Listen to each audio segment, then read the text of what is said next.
Yo, what is up guys? Welcome back to the Grow a Garden video. Today we're going to be going over literally everything you need to know about the new Grow a Garden update, including all of the new pets and their abilities, the new achievement system, how the event is going to function, and there's even going to be a brand new way to obtain Bone Blossom seeds. So if you're interested in any of that, make sure to stick through the entire video. But with that being said, only around 5% of you guys that watch my videos are subscribed. So if you enjoy this video, find it useful, or just want to support the channel, make sure to subscribe and go ahead at the bottom of the video and hit that like button. It really helps out the channel.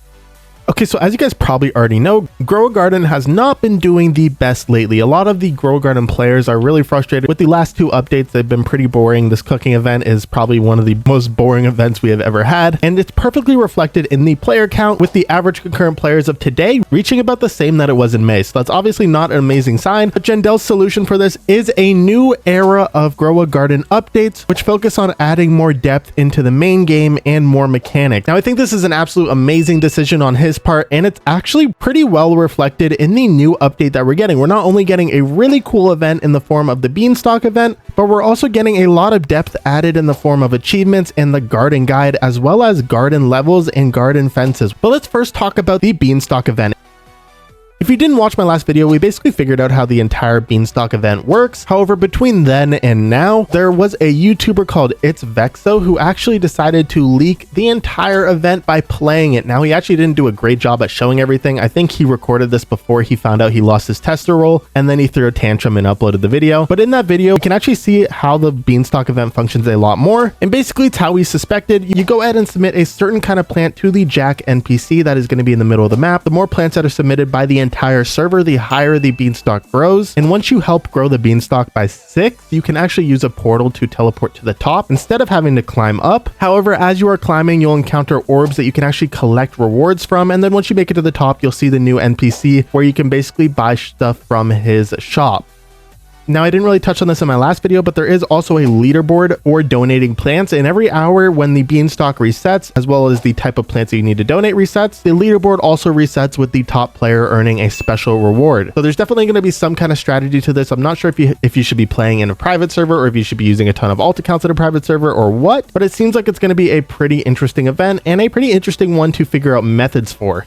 Now, with that being said, in the merchant at the very top of the beanstalk, you can buy a ton of items. We went over all the items. You can see them now on screen here. One of the most interesting ones being the silver fertilizer. Basically, it's going to act like a super seed, but it only lasts 2 hours and makes a plant silver instead of gold or rainbow. So every fruit that grows on that plant for the next 2 hours will be silver, which I'm assuming is going to be maybe like a 5x value or something like that. Then we obviously have the sprout seed pack. We've learned a little bit more about the sprout seed pack, including the odds as well as the name of the seeds. And as you can see here, we have a 0.5% seed, so it's going to be the Princess Thorn. I really hope this is going to be a decent seed. However, I'm not incredibly optimistic. And we also have the sprout crate, which you can also get from the merchant, the mandrake seed, which you can get from the merchant, the canary melon seed, which you can get from the merchant, as well as the spriggan, which is a new pet that you can also get from the merchant. It looks like a little Groot. It's actually kind of cute, and this will basically spread its roots to nearby fruit and have a chance to give the bloom mutation, which is probably just going to be a mid-level to low-level mutation. Now, I should also mention the sprout seed pack is going to get an exotic version as soon as it gets released, and here are the prices seen on screen,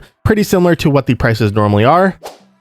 Now, there is also going to be a new sprout egg, which you can buy from that merchant at the top of the beanstalk. And although we knew all the pets and the odds for the pets in the eggs, we now have a massive leak of all of the pet abilities. So let's take a look at all the pet abilities. First, starting off with the cow, which is the 50%. This one does not seem like it's going to be too great. Basically, all plants within 10 studs grow 1.3 times faster, and when selling this pet, it has a small chance to give you a beanstalk seed. I guess that's not horrible if this chance isn't too low, but it doesn't seem like an amazing pet. We have the jackalope, which every 100 studs thumps its feet and has a 15% chance to mutate nearby fruit, applying the sandy mutation. This could be good, especially if they get rid of the weather that gives the sandy mutation. Then we have the golem, which every 5 minutes goes to the mutation machine and tinkers with it and advances the time by 61 seconds. So a full team of these could be very useful, especially if you want to speed up the mutation machine without using Robux. And honestly, there might be a kind of Nihon Zero type glitch with this that could be really, really good. Unfortunately, we don't have the ability for the sapling, which is the 12%, but we do have the ability for the 1% golden goose. Now, when I first saw this pet, I thought it might turn plants golden or fruits golden, but a lot of you in the comments said, based on the myth, which I honestly don't even know, so don't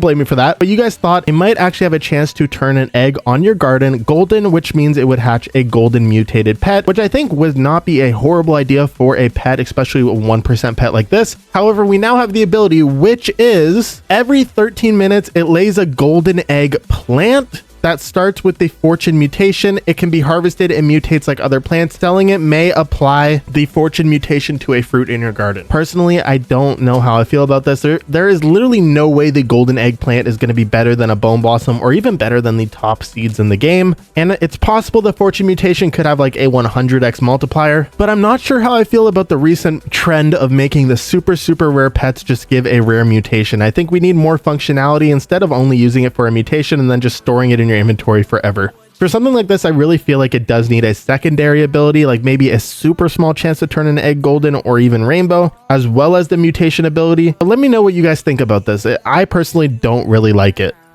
Now, with that being said, that is basically all of the stuff that we know about the Beantock event. However, like I said, Jendel is in his new era of adding depth into the main game. So with that being said, we actually have a few new additions to the main aspects of the game, including some pretty insane rewards, especially for you guys who didn't get a Bone Blossom seed beforehand. So first off, we have the new garden guide. The garden guide UI is leaked and you can see it on screen here. Basically, it is going to function the same as the recipe book, but for seeds. So you'll unlock every single seed and then you can then see similar stats like, you know, most mutations, stuff like that. And that seems pretty interesting. But if you read the event announcement on the Roblox page or in the Grow Garden Discord, they also announced that there are going to be garden levels as well as achievements, which we now know a lot more about. Now, the garden levels, I think, probably have to do with the new leak that we have with the garden fences. Basically, you're going to be able to change the fence on your garden. There's only one new fence that has been leaked, which is a jail fence, which does seem like it could be pretty good, especially if you can like completely lock down your garden. That would be really interesting, and it would like maybe prevent people from stealing stuff even outside of your garden, even if it's massive. That would be nice. But most importantly, we have an insane leak for the achievement system. I honestly think this might be the best addition to the entire game, not only because it's permanent, but because of how cool the rewards actually are. So at first we had the UI leaked, but there were some placeholder images. As you can see here, originally it said you would be getting a different type of kit soon for completing all the achievements. However, we have a new and more updated leak with a lot more information that now shows